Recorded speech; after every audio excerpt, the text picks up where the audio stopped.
जय हिंद दोस्तों। आज बात करेंगे एक ऐसे अपडेट के बारे में जिससे पूरा यूरोप हिल चुका है। दोस्तों, रसिया और नाटो के बीच टेंशन लिटरली पीक पर पहुंच चुकी है। मतलब ऐसा लग रहा है कि यूक्रेन वॉर के बाद अब सीधे नाटो और रसिया की लड़ाई होगी, क्योंकि रसिया ने अपनी सबसे डेंजरस इस्कंदर मिसाइल को पोलैंड की सीमा पर तैनात कर दिया है। रसिया और बेलारूस दोनों मिलके joint full fledge war exercise कर रहे हैं, और इधर NATO countries France, Germany, UK, Denmark ये सब अपने fighter jets, air defence system सब कुछ पोलैंड में डिप्लॉय कर रहे हैं। तो चलिए एक एक करके समझते हैं कि क्या क्या हो रहा है। तो दोस्तों, सबसे पहले बात करते हैं रसिया की। अभी न्यूज कंफर्म आई है कि रसिया ने अपनी सबसे डेंजरस मिसाइल इस्कंदर को पोलैंड बॉर्डर के बिल्कुल पास डिप्लॉय कर दिया है। और ये डिप्लॉयमेंट को छोटी मोटी बात नहीं है, क्योंकि ये मिसाइल रसिया की सबसे डेंजरस बैलिस्टिक मिसाइल है जो कि न्यूक्लियर हमला करने में भी सक्षम है। इस मिसाइल की रेंज 500 किलोमीटर की है और ये केवल 3 मिनट के अंदर पोलैंड के किसी भी शहर को तबाह करने में सक्षम है। पोलैंड नहीं, ये जर्मनी तक हिट करने में सक्षम है।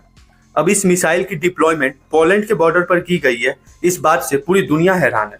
तो दोस्तों, रसिया और बेलारूस 40,000 सोल्जर्स के साथ full fledge war exercise Poland के बॉर्डर पर ही कर रहे हैं। और एक बात बहुत इंपॉर्टेंट है, इसके पहले रसिया ने 3 साल पहले वॉर एक्सरसाइज की थी और उसी के बाद डायरेक्ट यूक्रेन पर अटैक कर दिया था। और अब सीधे 3 साल बाद रसिया और बेलारूस मिलके फिर से युद्ध की तैयारी कर रहे हैं। मतलब बहुत हद तक ये बात सही है कि पोलैंड पर अटैक हो सकता है। अब दोस्तों, आपको पता होगा अभी से 4-5 दिन पहले रसिया के लगभग 20 ड्रोन पोलैंड की सीमा में घुस गए थे, जिसके बाद पोलैंड ने नेटो के आर्टिकल 4 को एक्टिवेट कर दिया था। निश्चित ही रूस ने वो 20 ड्रोन जानबूझ के भेजे थे, क्योंकि उसे नेटो कंट्रीज के रिएक्शन को देखना था कि रियल में ये लोग कुछ करते भी हैं या बस धमकी देते हैं। और उसी के बाद अब पुतिन ने इस वॉर एक्सरसाइज को स्टार्ट किया है, तो निश्चित ही पुतिन के दिमाग में कुछ बहुत बड़ा चल रहा है। अब दोस्तों, समझते हैं कि नेटो क्या कर रहा है।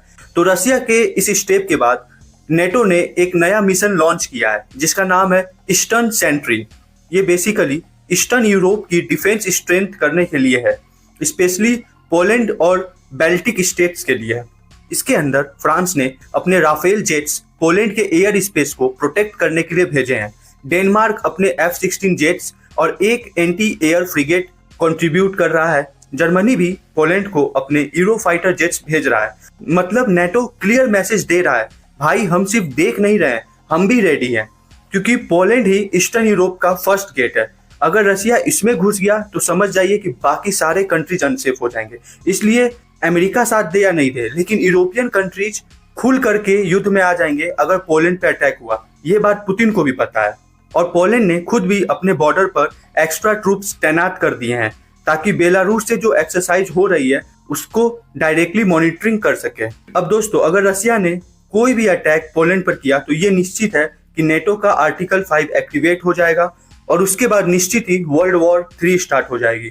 और ये बहुत डेंजरस हो सकता है, क्योंकि जैसे ही रसिया वर्सेस नेटो कंट्रीज होगा, वैसे ही रसिया की तरफ से भी Iran, north Korea, China, Belarus ये सब जो कंट्रीज है ये सब खुल के रसिया के सपोर्ट में आएंगे।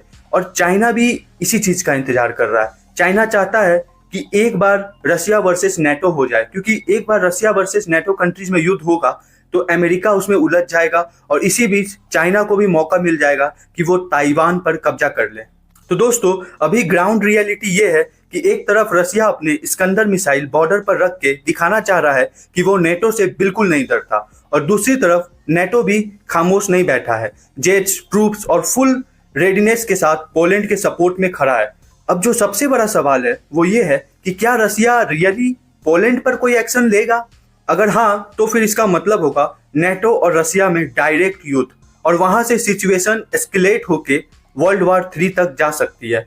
फिलहाल के लिए बस इतना कह सकते हैं कि दोस्तों, ये जो डेवलपमेंट्स हो रही है वो सिर्फ एक मिसाइल या एक एक्सरसाइज के बारे में नहीं है, ये एक साइकोलॉजिकल वॉरफेयर भी है, जिसमें दोनों साइड्स एक दूसरे को दिखाना चाहते हैं कि हम बिल्कुल भी पीछे नहीं हटने वाले।